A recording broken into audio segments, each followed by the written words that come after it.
Subtropical Gardening Podcast with Paul Plant. Welcome to another podcast of Subtropical Gardening.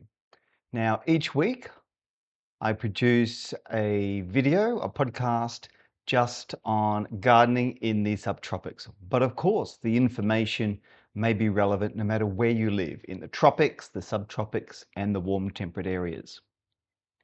In this podcast, I'm tackling 10 simple tips for easy fruit and veggies in the garden, with a focus, of course, for the warmer climate, the subtropics, the tropics, and the warm temperate areas. To start this off, I'd just like to explain that I've grown a range of fruit and veggies over the years in different areas where I live, which is in southeast Queensland in Australia. Obviously, where you live, it may be a little bit different. So in this podcast today, I'm going to tackle the 10 tips. I'm going to give you a simple little process to follow. And at the end, I'm just going to give you some of the easiest veggies and fruit to start with, especially if you are in the local area of southeast Queensland in the subtropics. So let's get started. And the way to start it with it, of course, is to give it an acronym. And I'm going to use the word harvesting, and each letter means something different. And I'll go through each of those and I'll put a brief description of that in the description notes for this podcast. Now, the first one is H for healthy soil. And that's all about creating a well-drained, enriched soil, ideally with a pH between 6 and 7. One of the key things you must remember is that some vegetables and fruit trees require an acid soil, so that's a pH below 6. Some plants require pH in an alkaline soil, which is above 7.5, but most plants prefer between that 6 and the 7, kind of like the Goldilocks zone for soil. The other question a lot of people ask when it comes to fruit and veggies is whether or not the veggie patch needs to be raised up. Well, if you have a clay soil, the benefit is, yes, it will assist the roots that you are planting, the plants that you are planting. It will help their roots to get established, take up the nutrients, and grow a lot better. It also helps on your back that you're not leaning as far forward, so those raised beds are beneficial. But do farmers raise their garden beds? Well, to a small degree they do, and you find that on most farms, they build the soil up into raised mounds. The wheels usually run along the furrows, and that top part is where the plants are sown and grown, and that little bit of raising allows enough drainage. So if we replicate the technique used by farmers, we're sure to get good success. Now, you don't need to go too deep. 30 centimeters is sufficient. You do not need to go a meter high. If you do, that's a lot of extra soil and filling you have to purchase just to bring the soil level up to the edge of that new potting area you've created, that raised garden bed. So keep them low. 30 centimeters is sufficient. The other thing to remember is that this is all about healthy soil. Treat soil as a living organism. There are microbes, beneficial bacteria, beneficial fungi in there, which are critical for the health of the soil, but also for the health of the plants. And if we have healthy plants, we get more flowers and fruit and leaves, which is what we are trying to harvest when it comes to our own veggie patch. So remember, anything toxic you add to the plants may impact on those beneficial microbes in the soil. So it's not just the microbes, it's also the earthworms. And I'll talk about them a little bit later. You can guess it, it's the E letter. We'll talk about that. The next one on the list is air movement. And this is really important, and we often overlook the fact that plants need air movement for healthy growing. In fact, when you stake up a plant, a little bit of movement actually strengthens the tissue on the plant, the stem on the plant, and also invigorates and strengthens the roots as well. So binding a plant really tight with stakes is actually not beneficial. That's, for example, trees. But in the home garden, fungal diseases are more prevalent if we have high humidity and low air movement. So if we can encourage air movement, by default, we start to reduce some of the fungal problems that we may have. A good example is with roses. When plants are closely spaced or there's a lot of surrounding plants, there's not enough air movement, the roses tend to get more black spot disease. Fix the situation, and then you will have less black spot disease on that particular plant. Same with tightly compacted tomatoes. Spread them out, allow the air to move through, and you will get less diseases on your tomatoes. And as I mentioned, it's probably more important in humid areas, so in the tropics and the subtropics. That air movement is really, really important.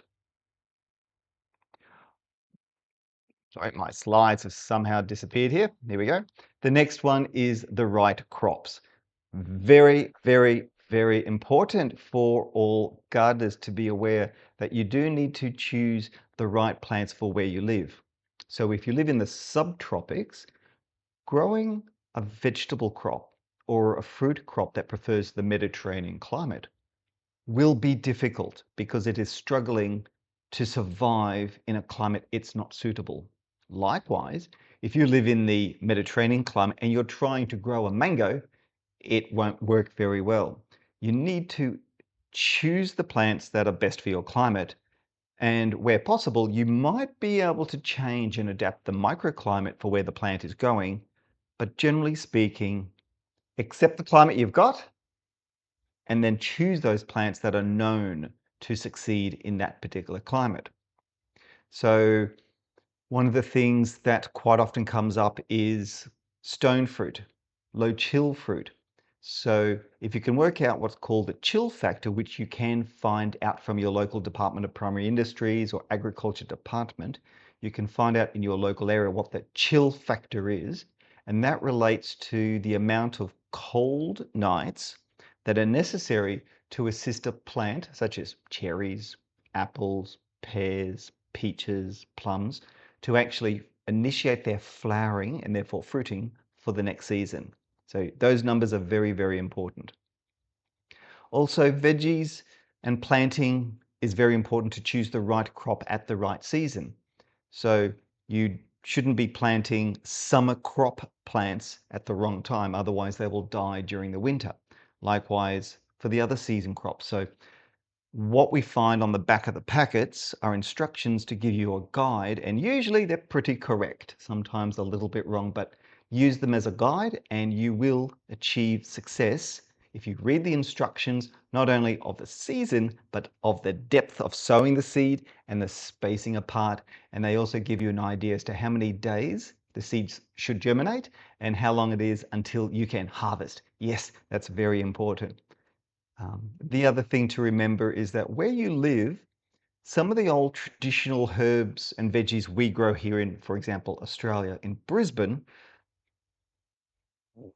probably it would be better for us to adapt to more Asian style vegetables because they are better adapted to heat, to drier conditions, and with global warming, we need to adapt and change what we grow so that we have success and food for the future. The other thing which is worthwhile is check with your local garden center and seed supply companies to find out what varieties and cultivars that they have available. That's a very good point to remember, and which brings up the next point, which of course is the varieties and the cultivars. Now, my head is blocking out the word cultivar. Now, the difference between varieties and cultivars is often mixed between the two with most people. Technically, a variety is a natural form of a plant which genetically can be passed on to its offspring. So it could be a particular trait, a feature. Whereas cultivars are plants that are cultivated by home gardeners and by the industry, and quite often they have been crossbred, hybridized, in some cases tissue culture, genetically modified. They are the cultivars, and some of them are branded and protected, and some of those you can't propagate from seed and grow again. But varieties could be in that scenario, but botanically they are different terms, but most gardeners use the two terms very similar. So heritage vegetables and herbs are worthwhile checking out, but again, the relevance these plants have for your local climate is critical.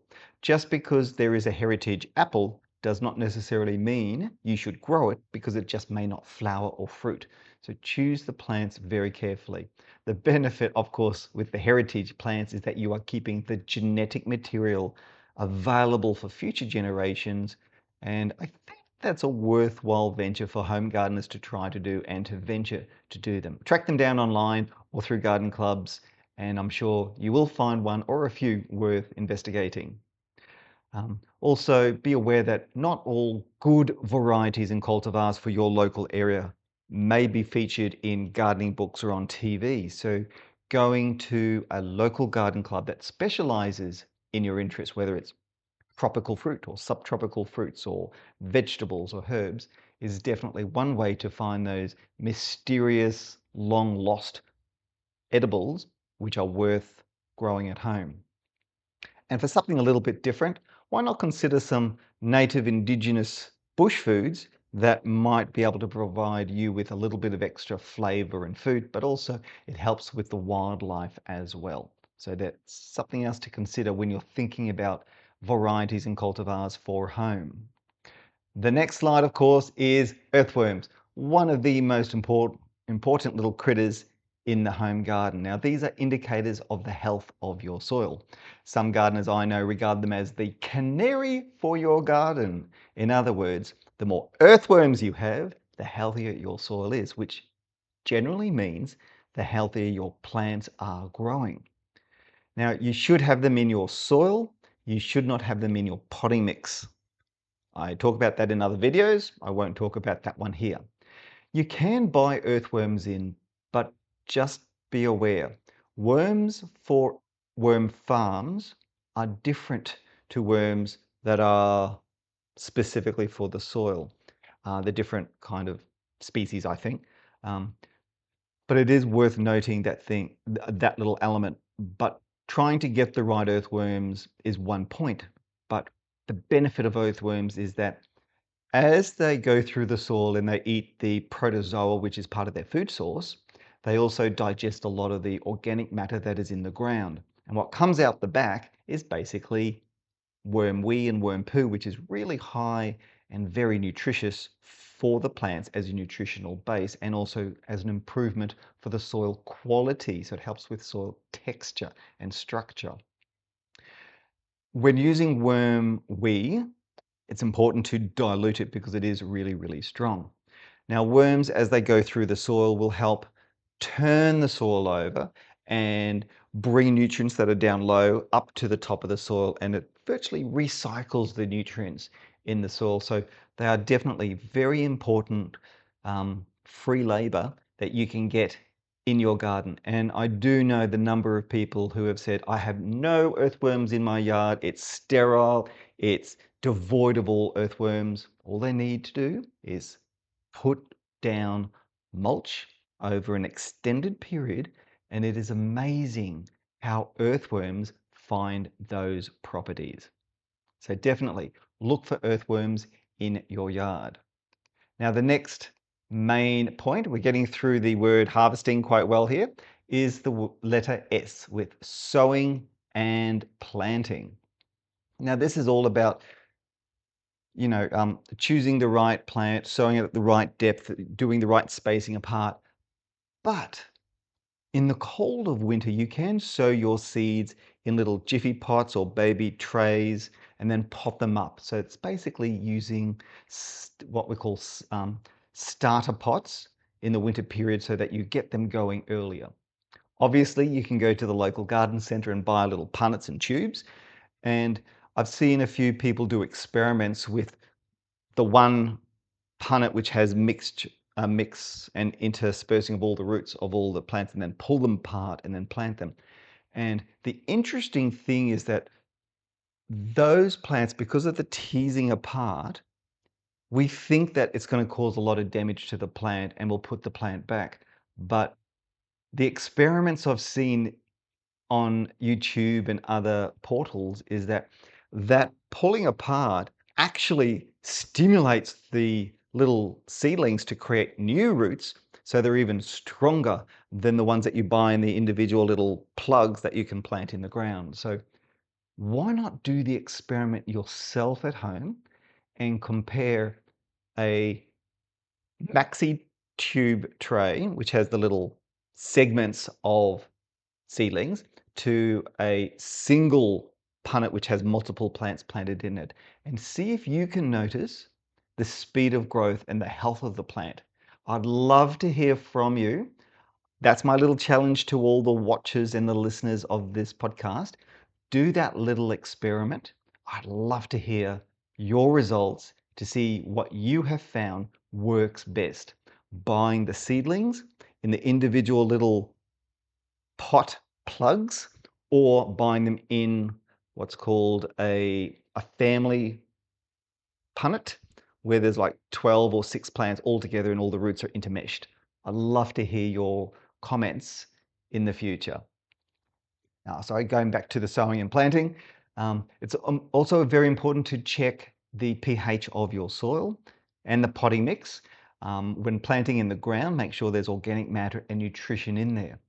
Be aware that the pH is very important for particular plants, so do your research regarding if the plant needs an acid soil or an alkaline soil. Also, be careful with the amount of fertilizer you add at the time of planting. Some plants, especially when they're young, can be a bit sensitive, and it's common to plant your young seedlings without any fertilizer, then let them get established and then apply more fertilizer. The other method, of course, is apply fertilizer early, about 4 weeks prior to planting. Let it settle in the soil, let it kind of work its magic to the nutrition levels of the soil, and the earthworms do their work, and then you can plant in that particular soil. So that's 2 other options you can play around with. The thing that I have an issue with and a problem with is when I plant seeds, when I plant certain things, especially with tubers like yacon and certain other tuberous plants, I get bush rats, I get bandicoots that actually eat them all out. So that's another thing that we have to address. Critters that like to eat our seedlings and our seeds. So protect the plants when you sow them and when you plant them. When it comes to planting time, read the back of the labels for seedlings. When it comes to fruit trees, we tend in the subtropics to encourage people to plant in summer and late summer into the autumn period. Now, the reason for this is spring for us is a dry season, and it puts a lot of stress on the plant when it's trying to flower and there's not enough rainfall and the roots are trying to grow. However, if you plant after the wet season, which is summer, and you plant into that moist soil, the plants basically take care of themselves in that moist environment. They send out the roots, they send out the shoots, and you get a really nice, healthy, stable plant before winter. So when spring comes, it's established, it's healthy, it's going to grow well, it's going to flower well, and it should produce very well as well. Probably also, I forgot to mention, and I should mention, is the choice between seed raising and grafting for fruit trees. My recommendation, always buy grafted, because you will get the fruit a lot sooner. Now we're moving towards the last couple of letters. T. T is to do with the timing and the season.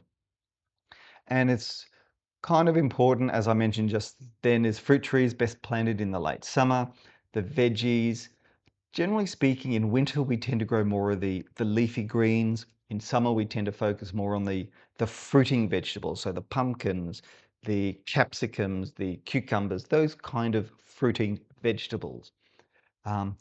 Also strongly recommend the process and the strategy of progressive sowing. So if you have a packet of repeat lettuce, you don't sow the whole packet in one day. The idea is you might sow an eighth of the seed one weekend, you sow an eighth of the seed the next weekend, an eighth of the seed the weekend after that. So progressively over 2 months, you kind of use up your seeds, but it will give you months and months and months and months of harvesting because of that slow sowing means slow germinating and an extended period of harvesting. So that progressive sowing is one of the best things we can do as home gardeners. Also, look at the type of fruit and veggies you're growing and look at the harvesting seasonality of it. So we have fruit trees, some that are called early season, mid-season, and late season. So if you can choose some plants from each group, it will expand your harvesting capacity, which means you will be more self-sufficient. So choose vegetables and fruit trees that have that really long harvesting period. I have a particular herb known as longevity herb, one of the Gunnera procumbens species, and it produces leaves 12 months of the year. I just keep cutting it, it keeps flushes. So that's a complete repeat harvester of that particular plant. There are so many opportunities in the warmer climate of choosing wonderful fruiting plants and foliage plants that we can eat from. So experiment, folks. You will get an extended season of harvesting if you choose the right type of plants. Now, the next one on my list, I'm getting to the last 3 letters, is Invaders. Now, I'm not talking about Space Invaders. So those of you who are sci-fi fanatics, sorry folks, we're going to be talking about pests and diseases. Now, bugs are the bane for all gardeners. They will fly in like butterflies and moths laying caterpillars everywhere, grasshoppers that come in and eat and then jump away. You've got possums that will run in and eat and run away. In my case, wallabies that will hop in, eat and hop away. We have to address how we want to control the particular bugs. So with veggies, we tend to get things like the snails, the slugs, the mites, the caterpillars, the grasshoppers, the beetles, the grubs, the rodents, the possums, the hares, etc. For fruit trees, it's more or less our fruit fly, flying foxes, caterpillars, grubs, beetles, weevils, possums, and things like that. You have a choice of organic or inorganic processes of controlling pests and diseases. It is your choice which way you want to go, but just remember you would be applying something onto the edibles which you want to eat. So choose the safest method available for both you and the environment. Netting is fantastic. Exclusion barriers is probably the best strategy if you want to avoid any pesticides of any form. Please remember, organic pesticides are still pesticides. They work by killing a pest. And by that, it will kill both beneficial and bad insects.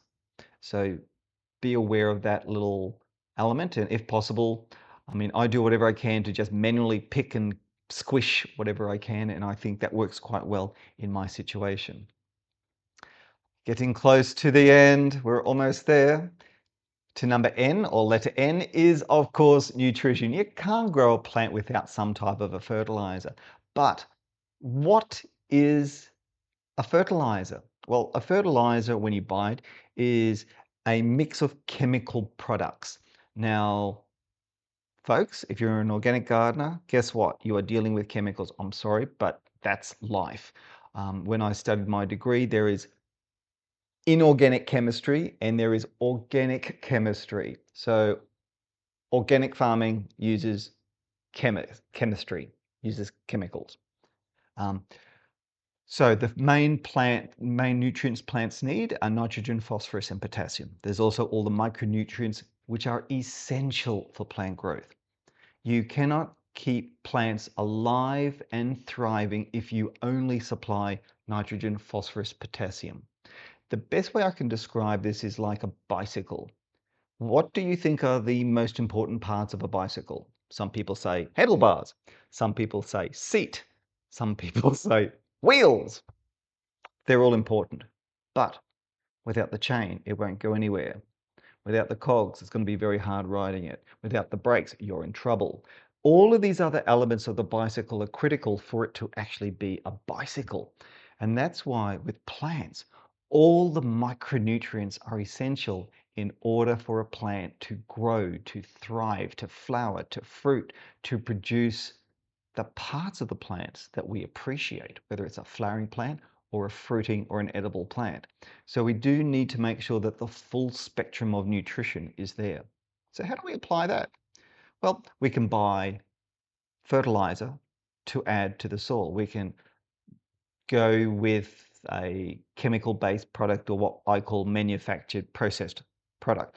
We could go with more natural products such as chicken manures and animal manures and sheep manure and rock minerals.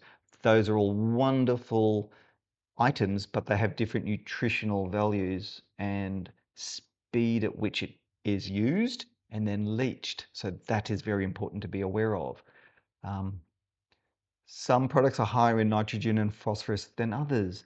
There are certain elements that are needed by more by a plant than others. So nutrition is a huge chemistry, agronomical topic. And I do not have the time on this particular podcast to talk about it, but I will look towards getting an agronomist on for a future podcast so we can talk a little bit more about the ins and outs of nutrition.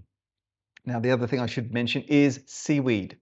Now, seaweed has been touted as a miracle for a lot of gardeners. Please note, seaweed is not a fertilizer. It is not. It has minuscule nutrient value. It tends to work more or less as an amino acid facilitator. It helps plants actually take up nutrients. It helps plants handle transplant shock and frost damage and all these other things. It's a wonderful product. I use it, but it is not a fertilizer. When I do apply fertilizer to plants, I actually add some seaweed into the solution because from what I've read, it does facilitate, it does help plants to take up that nutrition. And even when applied over the foliage or into the soil, it will help the soil microbes, it will help the overall health of the plant. So definitely use it in your arsenal of products, but it is not a fertilizer. So you still will need to buy or utilize or recycle something that you can use as nutrition. And I forgot to mention compost. Compost is like a mulch. It has nutritional value. It's basically the scraps from the kitchen. So everything you've thrown out from the kitchen has some nutritional value. If you can add that to the compost heap and then add it to the soil when it decomposes, you are recycling, you are returning those nutrients back to the soil. So definitely that is one natural method to transition to bring nutrition back to the soil and to your plants. Now for the last letter. You probably may not know what G stands for, but it is simply, where's my video? My video has stopped. This is bizarre. I haven't actually seen that happen before. Give it a go. There you go. It came up at last. And it's all about the benefits are worth you trialing. Now, with gardening, we experiment. Sometimes we have failures. Most of the time we succeed. But it is important to give gardening a go, especially with the fruit and the veggies, because if you succeed with a few easy fruit and veggies, then you will have a better chance of experimenting with more fruit and veggies. And the great benefit of you doing it yourself is that you get the fresh produce from home, you bring it indoors, you get to eat it. You also know what you've sprayed and what you've done to it. You've nurtured it from the seed all the way up to harvesting, and you get to eat it. Finally, we've reached almost the end. I'd just like to touch on some of the easiest veggies and fruit that I would recommend anyone to grow here in the subtropics or wherever you are.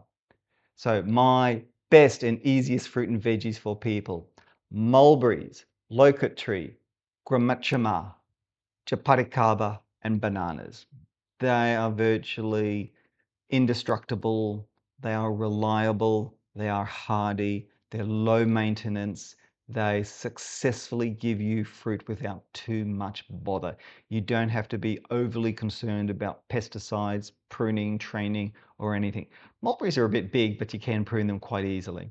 Now for the veggies, the easiest by far are the cherry tomatoes, Ceylon spinach, also known as Basala, yacon, sweet potatoes, and radishes. And that is really the easiest set I can suggest for you to start with gardening with fruit and veggies in a subtropical climate. Now, those tips I hope will give you the word harvesting to give you guidance for the future and for you to start experimenting and trialing to grow at home. Now, if you have enjoyed the video and the podcast, please give me a thumbs up and subscribe. Your support is greatly appreciated because the more support I can get, which is basically subscriptions, I can get more people on so I can do more interviews and get more experts in the podcast series. Now, every day for your information, I do a daily podcast. Let me just bring this up again. So, Paul Plant Horticulture. You can follow me on Instagram, Facebook, and Substack is for articles, but on YouTube. Every single day, I personally do a garden tip for the local area. Sometimes it's how to use equipment, sometimes it's just general gardening ideas or inspiration, sometimes it's featuring a particular plant. But on the weekends, I do these longer format videos, sometimes 30 minutes, sometimes an hour.